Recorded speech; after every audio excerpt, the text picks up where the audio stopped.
Warning, this content is for entertainment and educational purposes only. All right, folks, Big Paul here today with another Anabolic Q&A. I got some great questions queued up for you today. Most of these questions are coming from my Team Anabolic Bodybuilding School members site. You can check out the site if you want, links in the video description below. I've got some really good questions today. I got a question about training twice per day. I have a newbie DNP question for fat loss. Should newbies use DNP for fat loss? That one's a good one. Also, we are going to talk about a swollen prostate on cycle and why that happens. What about diuretic use at the end of contest prep? And should you keep the doses of HGH high while you're on a cruise if you're trying to recover health? We have a lot more questions than that. As I mentioned before, all these questions come from my school Anabolic Bodybuilding member site. I did take a few today from some questions that I posted up for a request on YouTube as well. So I try to mix in some viewer questions as well. But if you want to join the school member site, members get top priority when it comes to answering questions. I also answer questions over on there on the forum. I have some free coursework over there on how to build cycles and insulin and some other stuff as well. It's only $30 a month if you just want access to ask me questions periodically. It's a good value, and we have a good group of people over there at the school site. Go check it out. Anyway, enough of that. Let's dig into these questions in just 1 second.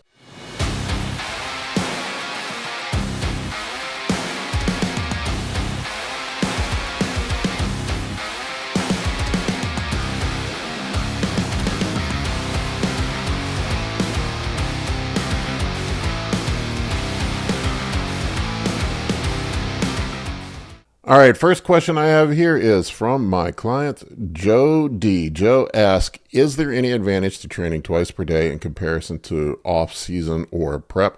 Also, the science bros swear by PPL, and all the top bodybuilding coaches and top bodybuilders seem to run a bro split, mainly the guys stepping on stage. What are your thoughts on this? Okay, I have many thoughts on training. A part of it, look, twice a day, there's been a lot of guys that have done twice a day training with quite a bit of success. Roman Fritz is a guy that comes to mind. Also, Milos Sarcev has his clients training twice a day as well. I think the idea is that you can split up the body parts potentially and do the PPL that we talked about before. A lot of the guys that are training twice a day are doing a PPL, so they'll do something like arms in the morning and chest at night, or whatever let's say if it's a push day, you might do triceps in the morning and then hit your shoulders and chest at night. The idea is that you're splitting it up, giving your body the fuel that it needs to hit the workout effectively. I know, like with Milos, he's pushing insulin, carbohydrates. They do high volume training. And I think the end result, you can see it with Milos's guys, they all put on a shit ton of size. Roman's a big dude too. And you're also burning more calories when you work out twice a day. If you look at the old school bodybuilders from back in the 70s and whatnot, they didn't really do cardio back then. They just did more volume. They lifted more frequently. I believe even Arnold did 2 a days at some point. I could be wrong about that, but that's what I recall happening. Now, not every bodybuilder trains twice a day. I've personally never done it myself. I've never trained twice a day.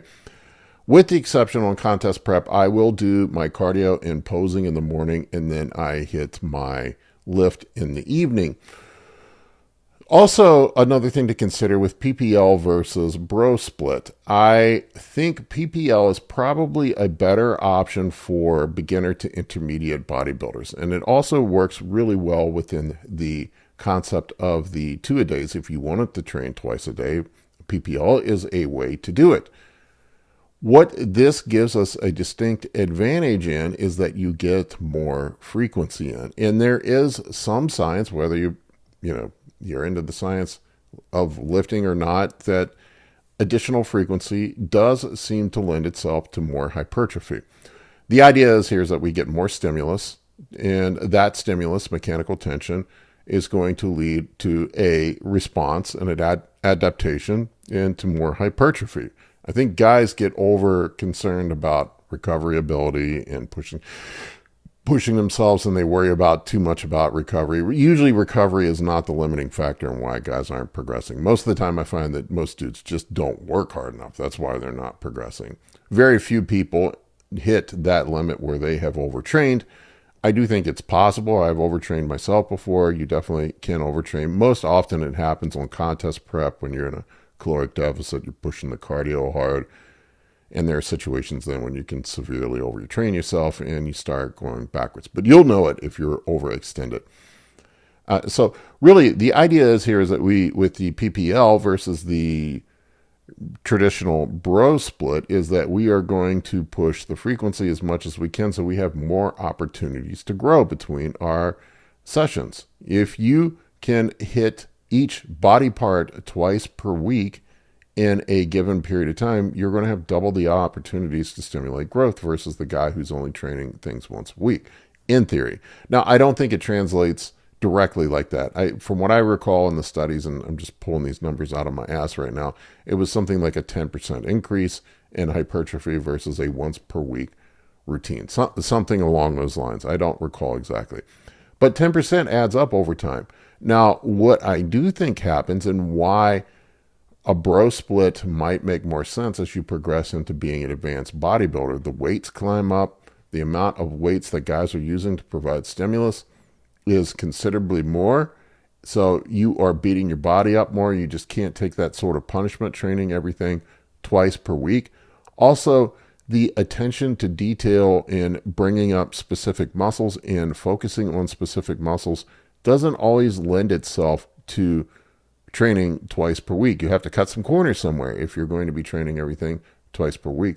The bro split allows for each body part to have its own dedicated day where you can give it specific attention to bring out detail for bodybuilding. And I think that's why a lot of advanced bodybuilders tend to gravitate towards more a bro split. Now, with that said, there are dudes on the pro stage that are doing PPL. I'm a PPL guy. I've tried bro splits before, and I kind of go back and forth between the two. I just like being in the gym more often. It really boils down to that for me. I love being in the gym. It's a big part of my life, and I want to be there. I want to be working. I want to be at the gym. I want to be around that culture. And doing a PPL 6 days a week works well for me psychologically. I just like being at the gym and grinding things out. Now, some dudes don't. And maybe you want a program that fits your style of training more. Now, I will say this, as you increase the volume, as you increase the frequency, you do need to pull the intensity down just a tad. Less, you can't be driving everything to absolute failure and doing force reps and all this other crazy shit with high intensity training and expect to recover and be able to sustain your workouts if you are going to train twice per week and do a higher volume. So sort of the trade-off is here. We have two knobs we can ratchet up and down. We can do more frequency and more volume, or we can do more intensity. Doing both at the same time generally does not work. The only exception that I can think of is Ronnie Coleman. From what I recall, Ronnie Coleman did a PPL and trained everything twice per week. I could be wrong about that, but that's what I recall. And Ronnie took everything to absolute failure on top of it. But they only made one of that dude. And he is very unique. He's the only guy to ever do it that way that I know of and do it successfully. There are always outliers and exceptions to the rules.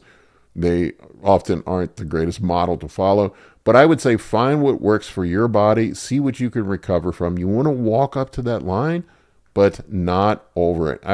I think, that's sort of the game that we play with bodybuilding. We want to push, and we want to push as hard as we can get away with, but we don't want to cross that line. And I think the problem with most young bodybuilders that I see is none of them have any clue where that line is at, and they never even approach coming to that line where they have crossed over into overtraining and overextended themselves. I know there's going to be some dudes in the comment section that are going to be butthurt and say, well, I've overtrained before. Okay, you're the one dude. And I would doubt that you probably were overtrained. Maybe you just had joint and connective tissue pain from your shitty lifting routine and your crappy form. I don't know that that really translates to overtraining. You can look at guys that are elite professional athletes. I work with professional athletes from time to time, guys like pro football players and MMA guys. Those guys train for 4, 5, 6, 7 hours a day sometimes, and lift and do recovery work and all that stuff, and they're getting along just fine. Anyway, that is my lecture on PPL versus bro split. All right, next question here is from Daniel Adams. He said, I saw in your most recent video you talked about Reta possibly making metformin obsolete. My question is, on a growth phase, when you're pushing food hard while taking Reta, are you still incorporating metformin to help with insulin resistance, or are you looking at Reta if needed? There are some potential downsides for using metformin when you're in a push phase, and some of that would be it does seem to, in some studies, and keep in mind this is not on our cohort, and I've talked about this a million times, so I don't know how much it really applies from us. Metformin does seem to lower IGF-1 and decreases mTOR, and those are two things that are kind of important for growing. And it seems like metformin, while it increases insulin sensitivity and glucose and helps with glucose metabolism, might be detrimental for growth. Whereas Retatrutide, it's a triple agonist GLP1, GIP, and glucagon agonist, probably covers all the bases that metformin does, plus some. And in theory, I don't know this for sure, that just speculating here, I don't know that we have studies or anything to show this, but it doesn't seem like it has the detrimental effects on IGF-1 or potentially mTOR that metformin would have. It also, you're going to have increased pancreatic function. You're going to have the improvement of lipids. You're going to have the glucagon agonism, stopping gluconeogenesis, all of these other potential benefits that come along with the Retatrutide that you're not necessarily getting for metformin. I speculate, and I don't know this for sure, but I would think that the Retatrutide, when it's being designed and evaluated in clinical trials, was probably meant to replace multiple therapies for type 2 diabetics. And I've seen, as a diabetic, I've seen people love when I tell them I'm a diabetic. So here I am telling you I'm a diabetic again. But as a diabetic, I have seen pretty dramatic results with just using Retatrutide alone. I don't get the same results from using semaglutide and other in combination with metformin. Right now, I'm running Mounjaro, which is tirzepatide, along with the metformin under my endocrinologist's advice, and I have not seen the same positive effects on my glucose levels and glucose management that I had with Retatrutide alone. Now, does that translate to the bodybuilding world? Who knows? We're still very new into this, but in theory and potentially, Retatrutide would be a better option for bodybuilding purposes, for keeping glucose sensitivity in check, helping with metabolism, and providing all the benefits plus some that you would get from metformin. Now, metformin does have an effect on leptin and ghrelin, kind of in a similar way that the GLP1s do, but not as strong. So that's another consideration as well. But yes, I think long term that Retatrutide will probably make metformin obsolete. This is just my speculation. We'll see what happens. All right, next question I got here is from Dale Gribble 4357. Dale says, I'm getting about 2 to 3 hours a night of sleep on cycle using Test, Mast, and Deca. I'm having very difficult feeling while urinating as well. Please help. All right, so Daryl, there's probably multiple things going on here. I have come full circle in Deca. It used to be my favorite compound for adding body mass. I just cannot tolerate Deca anymore. It has pretty profound effect on my mood, on my erectile function, my sex drive, everything. It just wrecks me. And it affects dopamine. It is a synthetic progestin. It affects serotonin and GABA. It just seems to have all of the negative side effects that we don't want from PEDs. And really, I don't know that that's worth, the juice is worth the squeeze. Now, in relation to your prostate being inflamed, my guess would be is that it's estrogen related. And when you're getting up to pee multiple times at night, on top of the effects that the Deca is having on your sleep, probably from the effects on GABA and whatnot, you got a swollen prostate and you have to get up and pee every hour, and it's just a dribble that comes out. That is a terrible feeling. I've been there and I know what that feels like before. And probably what's going on here is Deca seems to have an impact on estrogen metabolism. It seems to make, either it upregulates aromatase expression, we're not 100% sure, at least from what I understand, or it causes increased binding affinity of both estrogen and progesterone at the estrogen receptor and progesterone receptor, which can cause all sorts of problems. And what I'm going to guess is that your estrogen is probably high.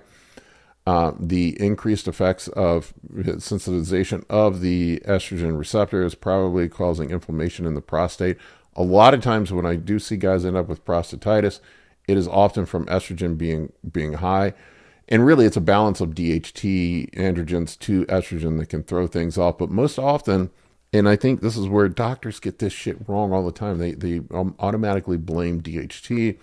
And in my experience, DHT hasn't been the problem most of the time. Usually when you get your estrogen under control, the prostate swelling goes away and then you get returned to normal flow. Now, BPH can be permanent. I had a procedure done probably a decade ago where they went in and shrunk my prostate, and I wasn't on any gear at the time. It probably was because I was in an estrogen dominant environment for like a decade where my testosterone was fucking tanked and my estrogen was through the roof because I just came off gear cold turkey, and my prostate swelled up as a result. So just some ideas. I would talk to your doctor about it and get things managed. I would drop the Deca. I just would toss it out of your cycle. That's probably alone is going to fix the problem. Now, keep in mind that Deca takes a long time to clear. It's probably going to be 6-8 weeks before it's fully cleared from your system. It's 5 half-lives, and depending on who you look at and what information you get, the half-life on Deca is anywhere from something like 10 to 15 days. I don't recall off the top of my head, but it's very long, and it's going to take a while to get out of your system. But I would start there first, get rid of the Deca, and I think that's going to fix most of your problems. All right, next question here is from Rascal M81. I think I said that right. Who the fuck knows with these usernames?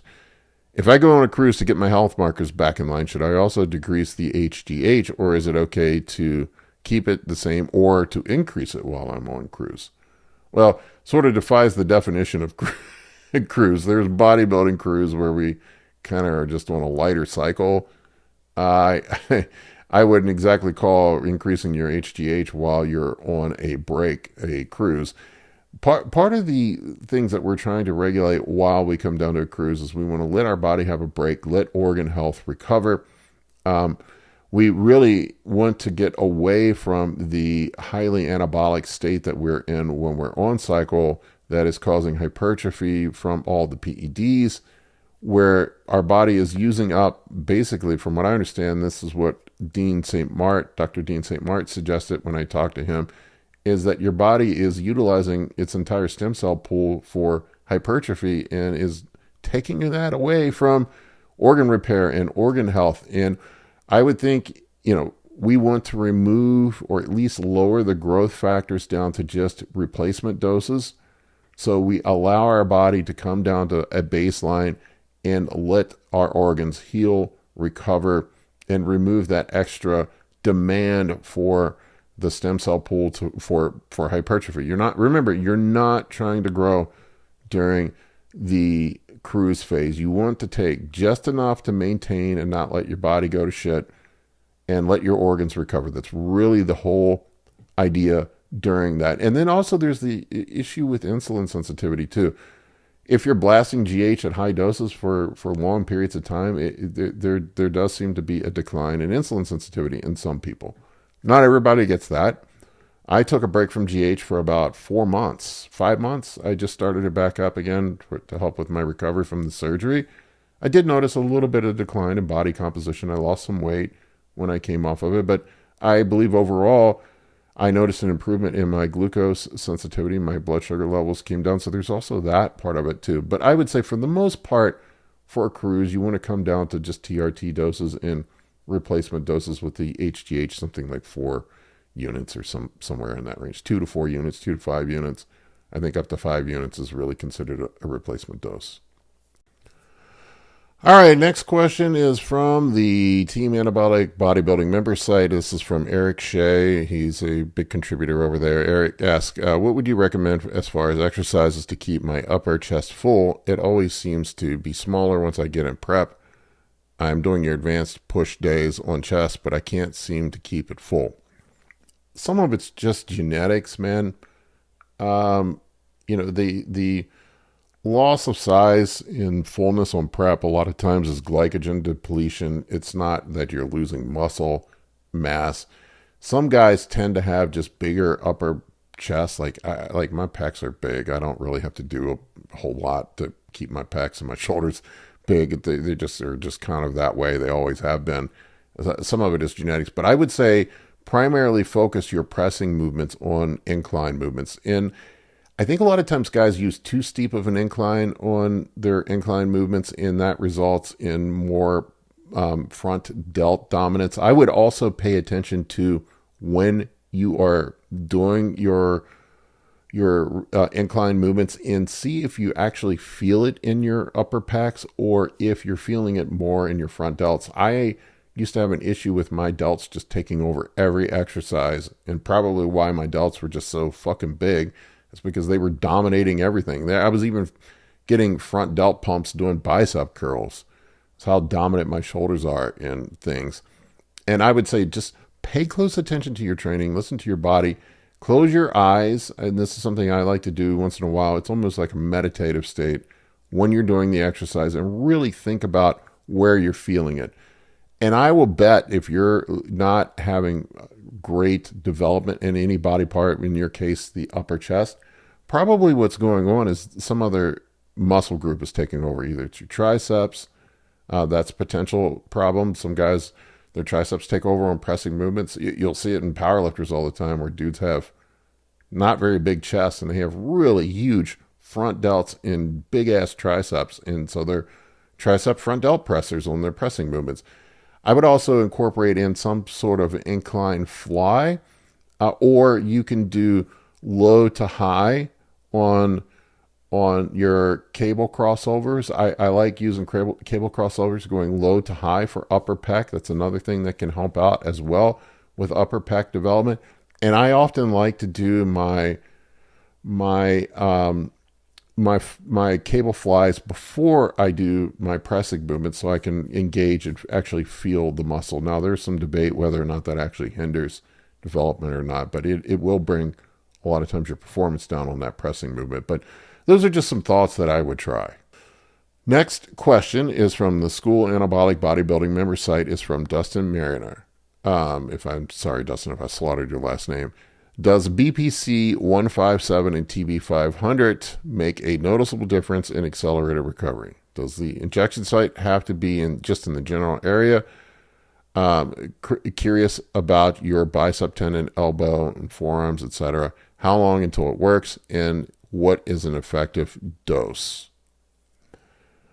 I have a fact sheet up on my website. Like if you guys want to download it on my BPC 157 and TB 500 protocol, it's up there. You can grab it if you want. But I go back and forth on the BPC 157 TB 500 if it actually makes that big of a difference. I will say this: I tried using it pre-surgery before I finally gave up and went in and saw the doctor, and it made zero difference whatsoever. And lo and behold, that was because my tendon was actually torn. It is not going to heal a badly torn tendon. It's not going to work miracles like that. BPC 157, body protective compound, is actually a enzyme that they discovered that's in your mouth and in your stomach that speeds up. You know how your mouth, when you cut it, it heals faster. It helps with increased recovery. It has some other cool benefits as well. Studies show that it increases damaged tendon and ligament healing. Now, in my case, when it's just completely torn, you're not going to regenerate that new tissue and bring it back. Surgery is the only option, but it does help a bit there.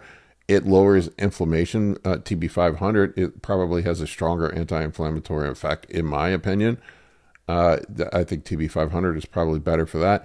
And most people use them in combination together with some PEDs in place as well. There's going to be increased collagen synthesis, and you can run other things to help bring that up as well. You can, a lot of times, the protocol that I see works well for many people is running some TRT, HGH, a bit of Anavar with the BPC 157 and TB500, and you can increase the recovery rate. Now, I was able to get back from my ACL tear in about 6 months, when normally it takes 8 to 12. I don't know if it was the result of the BPC 157, TB500, or just the fact that I'm more active than most people, or maybe it was the growth hormone, or all of the above. But here's kind of my thought process on it. It's not going to hurt anything. These compounds seem fairly benign, and there is some evidence that they do increase recovery and help with that. You're going to have also increased blood flow and vascularization of the injury site. Now, keep in mind, this is something that was pointed out to me by an orthopedic surgeon. If you get it in place too soon after an injury, it can increase the risk of having scar tissue buildup. So that's just something to keep in mind as well. So I waited a few weeks post-surgery to let the initial trauma from the surgical site heal before putting that in place, then allow the increased recovery rate from the surgery and from the benefit of the TB500, BPC 157, and other compounds that are in play. Next question is from Stay in Your Lane. What is your view on supersets and circuit training while lifting? I find it difficult to take breaks between sets, so this style of training is my favorite and maintains good heart rate throughout. How effective would a circuit lifting be for bodybuilding? I don't know one bodybuilder that does circuit lifting. It's not effective for hypertrophy training. If you just want to be fit and in shape, fantastic. Just go for it.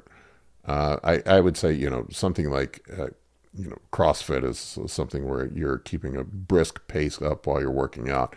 It's more of a conditioning style of workout. In circuit training, I would look at it that way. If you're just going from machine to machine to machine and not taking breaks, that is more, I look at it as more of a cardiovascular workout than it is an actual weight training workout. If we are trying to maximize hypertrophy, we want to take adequate enough breaks between our sets so we can go 100% on our next set to get maximal mechanical tension, which ultimately drives hypertrophy. So it's not to say that you got to be super OCD and sit there with a clock running like I see some dudes do and say I'm ready for a set. But just in your head, when you feel recovered and you can go 100% on the set, then you go again. So it's a very different style of training for hypertrophy than it is just being a general fitness person. But if you're trying to get in and out of the gym quick and you just want to be in shape, you don't really care about being a mass monster or being a competitive bodybuilder, then circuit training is totally cool. Go for it. Do it. Supersets are one of my pet peeves. They drive me fucking nuts. And it's not because of any sort of deal with, it being a less effective way to train, but they drive me nuts because people are always doing it at the goddamn gym at 5 p.m. They're taking up 2-3 machines, have their dumbbells laid out on the floor when there's, invariably when I'm on goddamn contest prep and I go to use a machine, somebody's doing a fucking superset on it and they're on the other side of the gym and they got their water bottle sitting on the seat. And I'm like, come on, bro, it's 6 p.m. in the gym. It's busy in here. You're occupying a machine while you're off doing something else. It drives me fucking nuts, man. I'm like, just do one thing, move on to the next. It's rude to everybody else in the gym. And to take up 2 or 3 machines when it's super busy. I'm a dick in those situations. I usually just take the water bottle off and start using the damn machine. If they come back over, I'll be like, hey, we can work in together. I had a situation last year where a guy did not like that answer, and I'm like, bro, you're on the other side of the fucking gym. I'm working in. I'm, it's too busy in here for you to be occupying multiple machines while you're all fucking off doing something over there on the dumbbell rack, and I need this machine over here. So we're sharing this machine. But I don't know how much supersets really help things. Occasionally I'll do them if I'm pinched for time or something, but I really don't do any of that jazz, to be honest with you. I just do straight sets and make sure I can get maximal effort on my sets that I'm recovered between the sets. I'm not like powerlifter, rest times, where the dudes can go fucking eat a lunch and come back and do their second set. But, something like 2 to 3 minutes or something, I think is optimal for hypertrophy. All right, next question I've got here is from Scott Brinkman. He asked, have you ever used diuretics for any of your shows? And is it possible to get dry without them? So the answer here is yes. And yes, I have used diuretics for my shows, and I have not used diuretics for my shows. And it is possible to get dry without them. And it is also sometimes, if you want to get super dry on stage, it is a tool that probably could potentially be used. I will say this, like for most dudes, like just recreational bodybuilders that are getting on stage at their local show, it's not worth the risk using a diuretic. Diuretics can be extremely dangerous, and I think a lot of times, if you look at some of the catastrophes you see at the end of bodybuilding shows, it's typically when we hear about bodybuilders dropping over dead. It's in the situation where they're dehydrated, there's electrolyte imbalances that come into place. Blood is thick from using things like equipoise, where they have high hemoglobin and hematocrit. And when you have high hemoglobin and hematocrit in a situation where you're extremely dehydrated, then you have potential for blood clots and thrombosis and potential pulmonary embolisms and stuff like that, strokes, heart attacks from clots. If you throw a clot at the end of the show, that's bad news. I've heard of some situations where bodybuilders have passed away from things like that. And then also there is just potential for electrolyte imbalances. If you become hyperkalemic, where potassium gets too high from the use of a potassium-sparing diuretic and eating too much potassium. I've heard of dudes jamming potatoes going into shows, and then they use a potassium-sparing diuretic, and they end up in a situation where they throw a heart arrhythmia, or they cramp up royally on stage, and then you end up having huge problems and potentially death as the outcome. We've all heard those stories in situations where that's happened. So I would say for most people that it's just the risk versus reward ratio is not that great. And also with diuretics, this is another thing that you need to consider too with diuretic use. Sometimes they make you look worse. You got to remember that diuretics are going to pull water off the body, and a part of looking full is having water plays into that situation. If you're pulling water from the cell and excreting it, then you end up in a situation where you're going to look flat and stringy on stage. So I would say for most smaller dudes that the diuretic can actually make things even worse. Now, if you are fat-free going into a show, if you're super lean, if you have your water and sodium balanced out correctly, you can do a little bit of water manipulation at the end where you can pull out water the day before the show. Not completely, but do something like where you drop your water in half, which is what I'll do with a lot of my first-time competitors. We'll take water intake from something like 2 gallons down to a half a gallon, which is still probably more than what most people drink. You force diuresis and people just pee out the water and they get dried out on their own. And I think a lot of times the mistake that dudes make going into shows is that they're not fat-free, and they think slamming some aldactone or diazide going into the 2 days before the show is going to get rid of that extra bit of fat that they have that's, that they think is water, but is not really water. We've all seen that dude backstage. I was at a show as a coach a couple, what was it, a year, 2 years ago? I don't remember. And there was a dude that looked like he was like 15% body fat that was backstage cramping up. And he was telling me, he's like, I'm so thirsty. Do you think I can have a drink? I'm like, bro, I'm not your fucking coach. But if you're cramped up, hunched over, shaking, and can't, even hold a double bicep pose, yeah, go drink a fucking Gatorade. You're not going to win the show anyway. So just get some electrolytes back in you, get some fluid back in you, and you're going to be fine. Now, me, I have used diuretics. I probably went a little overboard with them last year at my show. I speculate, and I could be wrong. I think I got a little too carried away with the Diazide the night before the show last year, and I ended up with an electrolyte imbalance, which pulled fluid into my colon, and I ended up having diarrhea on the day of the show. I was dry as fuck, but it was miserable. I couldn't eat anything the day of the show. I definitely was flatter than I wanted to be.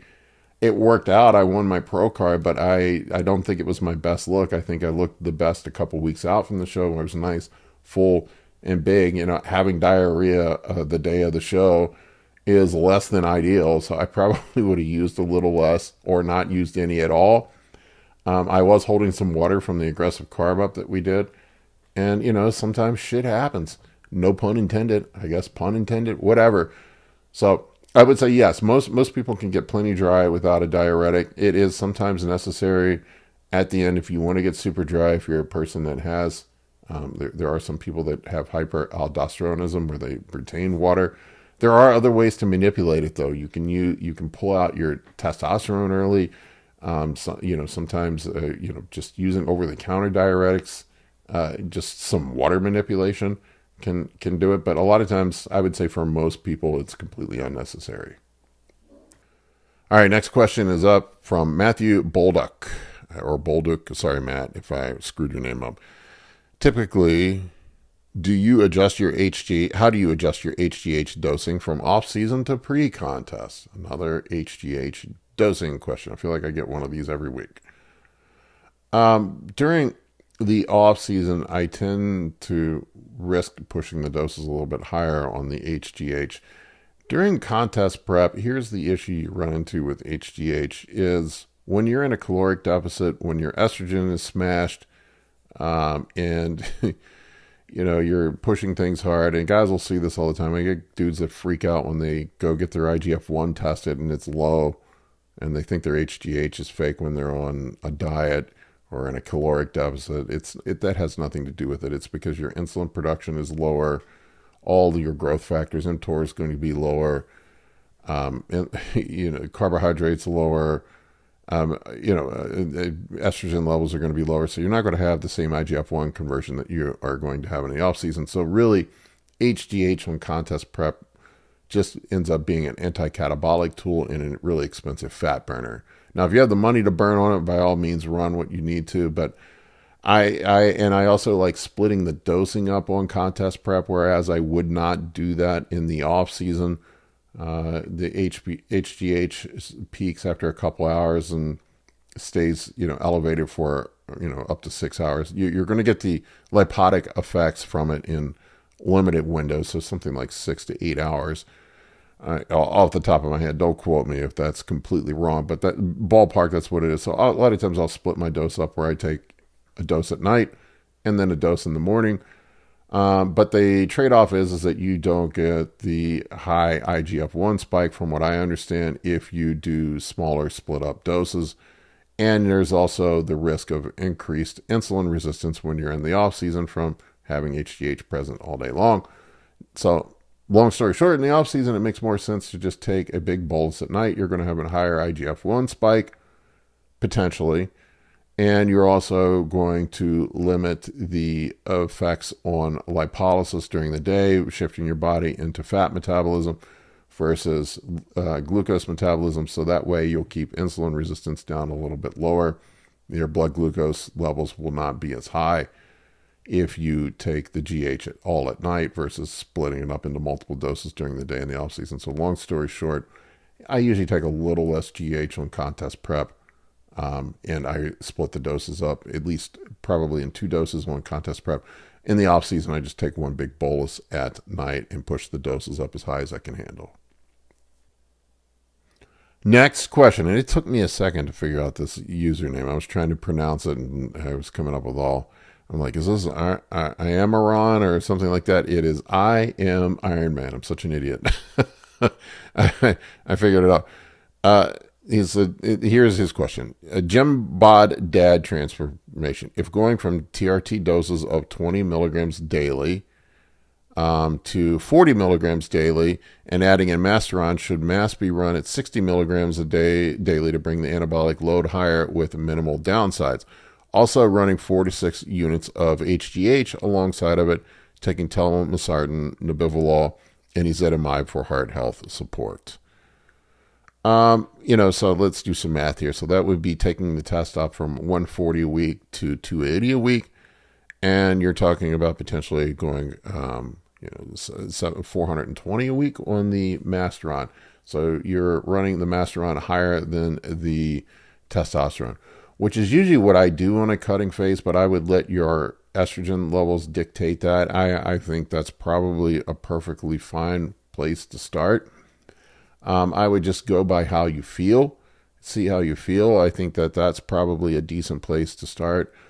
And then just have a good, strong calorie deficit. Make sure your diet's on point. You could even potentially, if you're trying to do a body transformation where you're trying to get the fat off, you could consider some of the metabolic stack stuff that a lot of guys are using now, things like MOTS-C, potentially SLU PP332, Retatrutide. These are some other things that you could toss into the equation to help speed along the fat loss and increase increase the body composition improvement. Those are some tools that you could potentially leverage.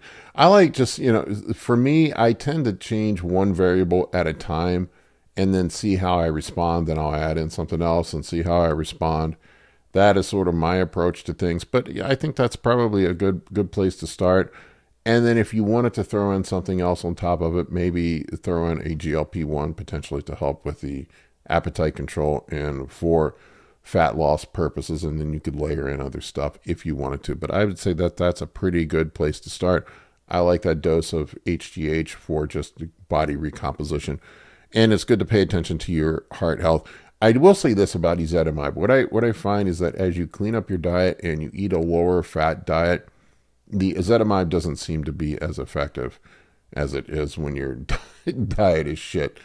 Now, if your lipids are still out of whack with the ezetimibe and you're on a diet, then it's potentially you might need a statin.